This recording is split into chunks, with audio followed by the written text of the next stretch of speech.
Teman-teman, suatu waktu Nabi Sulaiman alaihissalam didatangi oleh sosok wanita tua yang sangat jelek rupanya, serem dan menakutkan. Kemudian terjadilah dialog antara keduanya, dan sosok wanita tua itu kemudian mengaku kepada Nabi Sulaiman bahwa ia adalah sosok jin yang dikenal dengan Ummu Sibyan. Ummu Sibyan adalah sosok jin perempuan yang suka berkeliaran menjelang maghrib untuk mencari mangsa, terutama adalah ibu atau perempuan yang hamil dan anak-anak. Berikut ini teman-teman, sebuah kisah yang kakak kutip dari bandung.urbanjabar.com yang berisi tentang cerita horor gangguan Ummu Sibyan.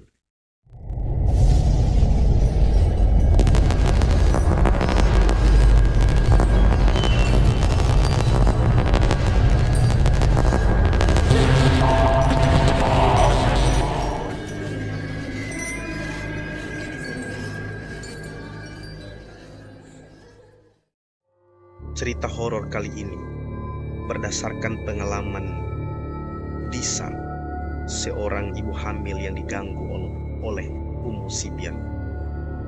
Cerita horor yang menjelaskan teror Ummu Sibyan yang terjadi pada seorang ibu hamil. Cerita ini teman-teman diambil dari kisah nyata seorang wanita hamil yang mendapat teror dari Ummu Sibyan hingga ia mempunyai bayi. Disa, seorang wanita yang menanti kehamilannya setelah 4 tahun menikah. Setelah 4 tahun penantian, akhirnya Disa mendapatkan 2 garis pada alat tes kehamilan. Ia senang, seolah tak percaya dengan apa yang dilihatnya teman-teman. Tangisan haru bahagia menyelimuti. Si Disa dan suaminya sangat bersyukur. Suaminya kemudian memeluk si Disa dengan erat. Tak sabar rasanya memberitahu keluarga tentang kabar istimewa itu, teman-teman. Bulan pertama kehamilan Disa lalui dengan kesusah payahan.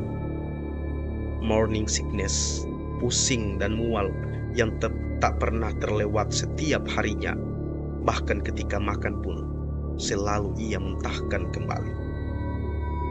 Badan Disa terasa lemas, pusing, dan membuatnya malas untuk beraktivitas. Sampai pada bulan kedua kehamilan, masalah itu pun masih mengganggu si Disa. Disa melaluinya dengan ikhlas dan menikmati trimester pertama yang begitu berat. Hingga di bulan ketiga, Disa mulai merasa kuat dan dapat bekerja kembali di pabrik benang. Awalnya, suaminya tidak mengizinkan. Namun, karena si Disa merasa bosan saat sendirian di rumah, akhirnya suaminya mengiyakan keinginan istrinya. Disa kembali bekerja di pabrik benang. Jam kerjanya mulai dari jam 8 pagi sampai jam 4 sore. Semua terlihat berjalan normal tanpa ada kendala apapun, teman-teman. Sampai suatu sore di pabrik, mesin tiba-tiba macet yang membuat pekerjaan menjadi lambat dan jam pulang bergeser menjadi 1 jam lebih lama dari biasanya.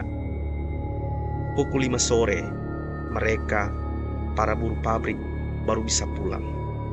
Si Disa menengus, lesu, melihat jam sudah menunjukkan sudah sore. Waktu yang dibutuhkan untuk sampai ke rumah adalah setengah jam.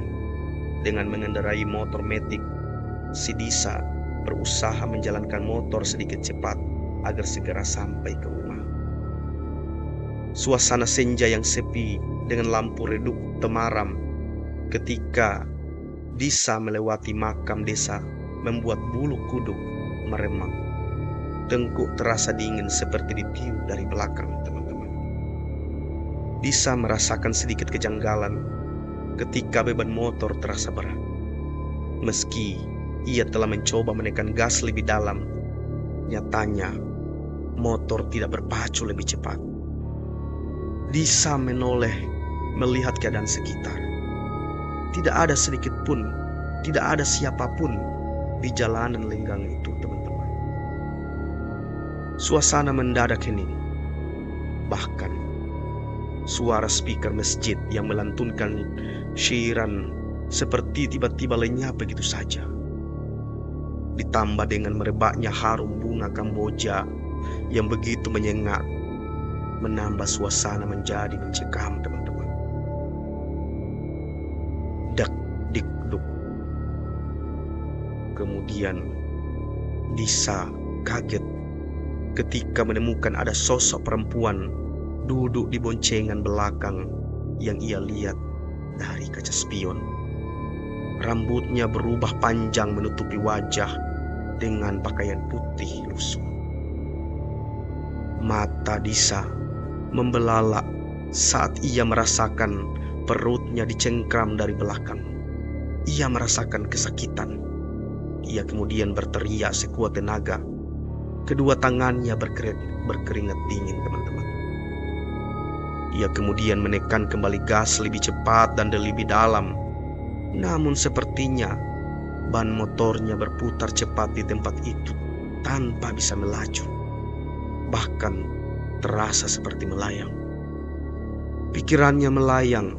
Ia pejamkan mata dengan erat, berharap ini semua hanya imajinasinya saja. Hingga ketika ia membuka mata, ia temukan dirinya sudah berada di kasur kamar sendiri.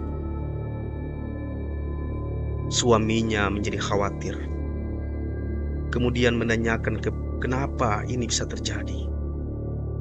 Disa bertanya balik, kenapa ia bisa sampai di sini, padahal tadi masih berada di atas motor.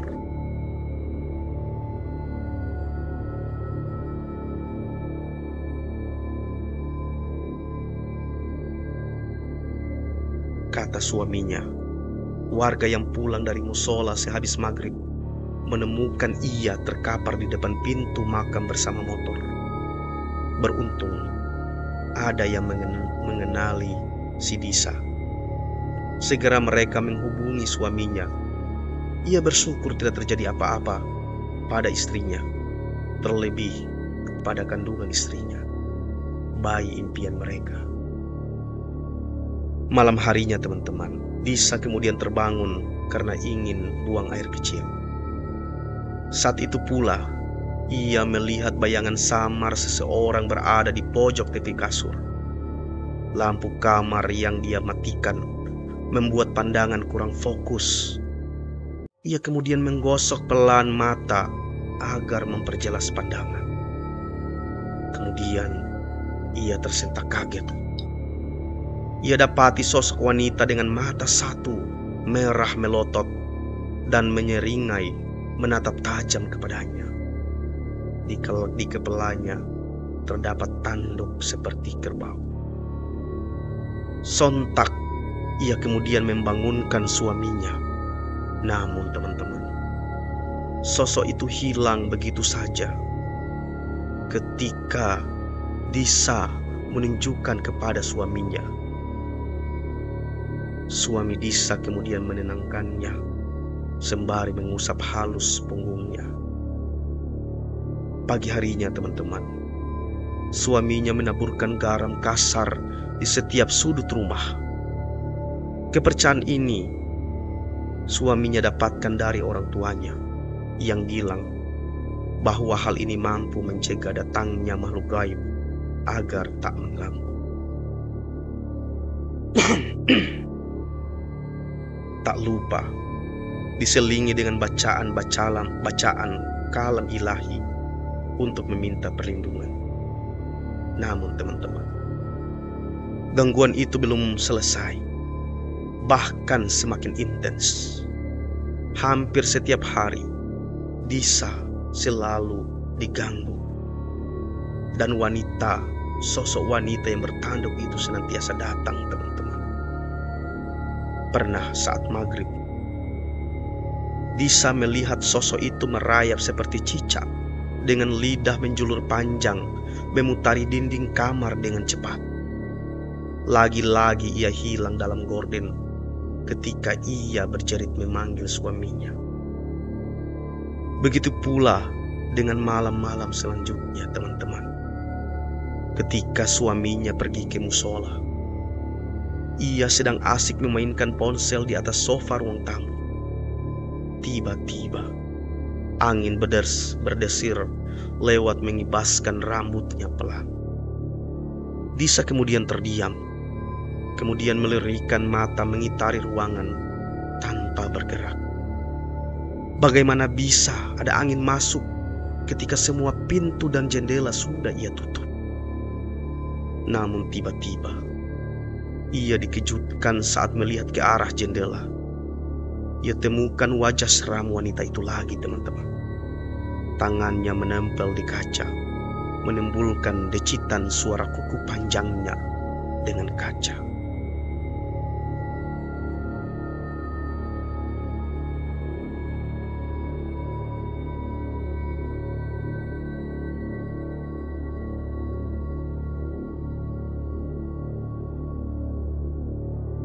Kedua tangannya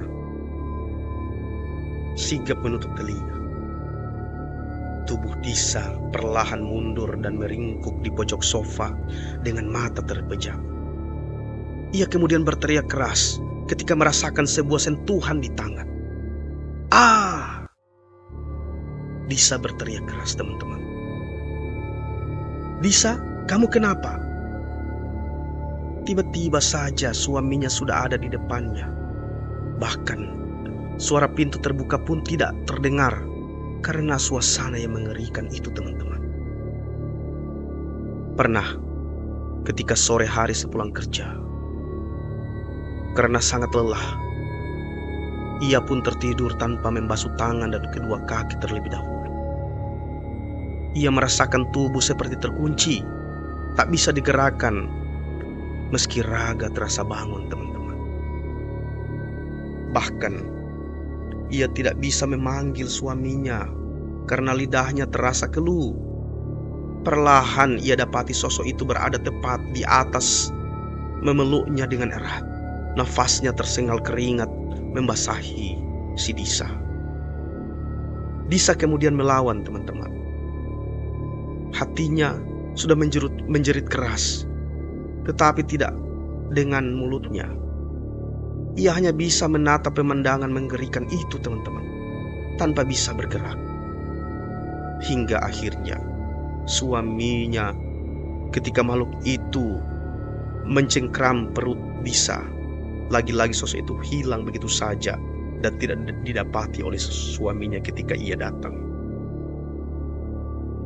Semakin lama, mata batin Disa seperti terbuka. Terkadang seperti ia melihat beberapa anak kecil berlari-larian di dapur saat malam hari. Suara cekikan yang sangat mengganggu. Tidak hanya itu, teman-teman. Pernah pula Disa tersentak kuat ketika melihat sosok hitam besar menempel di langit kamar mandi. Matanya merah menyala dengan seringai tajam, membuat tubuh Disa lemah seketika. Kemudian Disa jatuh terduduk dan berteriak keras saat itu juga. Suaminya sangat mengkhawatirkan kondisi istrinya. Mereka kemudian melakukan USG untuk memastikan keadaan kandungan setelah terjatuh. Takut jika terjadi apa-apa. Bertambah bulan kehamilan, Disa terlihat sangat kurus. Di bawah mata terbentuk cekungan dalam, layaknya mata panda. Seakan merasa tersiksa dan tertekan. Dokter sampai mengingatkan Disa berkali-kali agar jangan terlalu stres karena berbahaya bagi kandungannya. Untungnya Raga Disa masih kuat menampung bayi yang terlihat sehat saat dicek.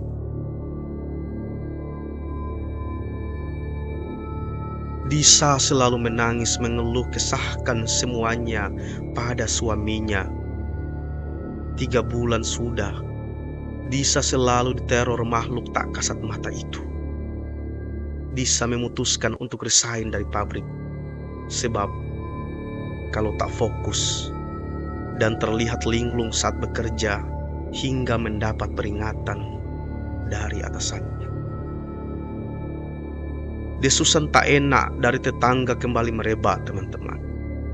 Mereka menertawakan Disa karena mengira Disa hanya manja dan terlalu parno dengan pemikiran tak logis. Namun, ibu mertua Disa sangat memperhatikannya. Kasih sayang begitu kuat. Sang mertua menguatkan hati Disa dan menemaninya. Sang mertua juga menipiskan semua omongan daripada tetangga-tetangganya. Berkali-kali mertuanya menyarankan kepada suaminya agar menemui orang pintar. Tetapi kesibukan bekerja daripada suaminya membuatnya selalu menunda-nunda usul daripada ibu mertuanya itu. Kini, di usia kandungan yang hampir 7 bulan, saat pamannya, Pak De Yusuf, mengunjunginya, kemudian Disa menceritakan semua teror yang dialaminya, teman-teman. Pak De Yusuf adalah orang yang mempunyai kemampuan ilmu tentang hal-hal mistis. Ia berkata bahwa wanita yang mengganggunya adalah Umu Sibian, sosok yang memang suka mengganggu ibu hamil dan bayi di bawah 2 tahun. Bisa jadi awal semua teror itu karena kejadian di makam waktu itu. Sebab ibu hamil memang pamali keluar rumah saat senja. Pak D menyarankan agar melawan ketakutan Disa sendiri, teman-teman. Pak D berpesan untuk menutup rapat-rapat jendela dan pintu pada waktu maghrib. Ia juga mewanti-wanti untuk membawa benda tajam seperti gunting atau peniti di sekitar Disa, dimanapun Disa berada, sebagai pegangan. Pak D juga memberikan Disa sebuah gelang dari tali putih yang sudah dimantrai oleh Pak D Yusuf. Setiap malam, teman-teman, dengan perasaan was-was, Disa melaksanakan sholat malam dan mengaji. Awalnya Disa sangat ketakutan karena kecemasan yang luar biasa. Namun, dengan sabar, suaminya menemani istrinya si Disa, membuat istrinya merasa nyaman dan aman. Hingga akhirnya, semua kekhawatiran Disa hilang dan terbiasa dengan sendirinya. Perihal usia kandungannya, sudah memasuki 8 bulan. Gangguan itu mulai mereda. Hingga akhirnya Disa melahirkan bayi laki-laki yang kemudian mereka syukuri. Sesaat setelah lahir, teman-teman, dokter segera memberikan bayi mereka kepada suami Disa untuk diazani dan dikomati agar tidak terdahului oleh syaitan.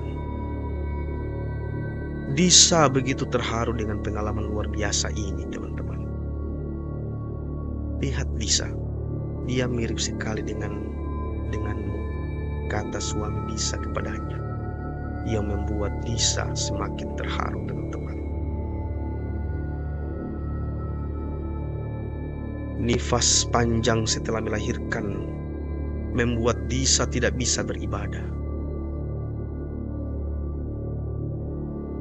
Gangguan itu muncul kembali, teman-teman, saat Disa lupa menutup jendela kamar menjelang sore dan jemuran baju bayi yang lupa ia angkat di luar rumahnya. Ibu mertuanya mengomeli ketelodaran daripada Disa, namun tetap mendampingi dan membantunya mengurus bayi mereka. Kali ini, gangguan kemudian menyerang bayi Disa. Setiap malam ia selalu menangis menjerit sambil membelalak melihat langit-langit kamar. Ingatan Disa kembali tertuju pada sosok Ungu Sibian, teman-teman, yang sering ia temukan merayap di atas dinding. Namun, sepertinya mata batin Disa sudah tertutup. Disa tak bisa lagi menemukan keberadaannya setiap kali anaknya menangis. Meski sudah dibacakan ayat-ayat Al-Quran oleh suaminya, ia tetap menangis setiap malamnya. Bahkan badan anak mereka selalu panas ketika menjelang sore sampai menjelang subuh. Bagaimana mungkin bayi yang belum genap sebulan bisa menggeser tubuh, padahal di kiri kanannya sudah dihalangi dengan bantal guling. Bahkan penghalangnya tidak berubah posisi, masih tertata rapi di tempatnya. Ibu mertua Disa menyuruh suaminya untuk menghubungi Pak De Yusuf kembali. Pak De Yusuf menyarankan agar ketika bayi mereka membelalak matanya, usap wajahnya dengan air dingin sambil dibacakan beberapa ayat. Kemudian tiup ubun-ubunnya sampai si bayi berhenti menangis. Lantas tengkurapkan bayi agar tak bisa melihat apa yang ada di atas. Hindarkan bayi untuk menatap plafon. Jangan lupa memberi benda tajam di sekitar bayi sebagai perlindungan. Tak lupa ia memberi sebotol air yang sudah diberi doa untuk diminumkan kepada bayi mereka sebelum maghrib. Pak De Yusuf juga menyuruh Disa melantunkan doa-doa atau halau dengan ucapan seperti, "Wahai Ungu Sibian, pergilah kau keluar dari rumahku dan jangan ganggu anakku." Kini Disa hanya bisa menyandungkan sholawat di sampingnya, sebab nifas yang masih menghalangi. Disa pun hanya bisa berharap semoga gangguan ini segera berakhir. Sebuah perjuangan panjang untuk memiliki bayi. Mungkin semua yang telah terjadi ini adalah jalan agar lebih mendekatkan diri kepada Tuhan. Dan Disa senantiasa bersyukur, sebab akan menjadi kenangan tak terlupakan sepanjang hidupnya.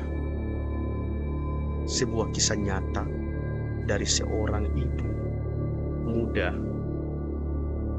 yang sedang hamil, kemudian mendapat gangguan dari sosok jin wanita tua yang dikenal dengan Ungu Sibian, sampai ketika ia melahirkan bayi. Gangguan itu terus saja datang mengganggu sang bayi. Teman-teman, waktu saya membawakan cerita ini, bulu kuduk di kakak terus merinding terus. Kakak tidak tahu apakah ada sosok yang di belakang kakak atau tidak, tapi benar-benar selama membawakan cerita ini, kisah ini, berdiri terus ya bulu-bulu di kakak. Tapi tidak masalah. Demikian teman-teman, kisah nyata sebuah cerita horor yang berjudul Gangguan Umsibian yang dapat Kakak bagi buat teman-teman semua. Mudah-mudahan teman-teman suka menyimak cerita kisah nyata yang Kakak sudah bagi buat teman-teman. Dan jika teman-teman suka, Kakak mohon dengan sangat untuk men-like video ini, dan mohon sekali lagi membantu Kakak dalam mengembangkan channel ini menjadi lebih baik, lebih berkembang di hari-hari ke depan. Terima kasih sebelum dan sesudahnya buat teman-teman semua. Semoga teman-teman dilimpahkan nikmat rezeki yang tak putus-putusnya dari Tuhan Yang Maha Kuasa. Sampai bertemu di lain waktu dan kesempatan. Assalamualaikum.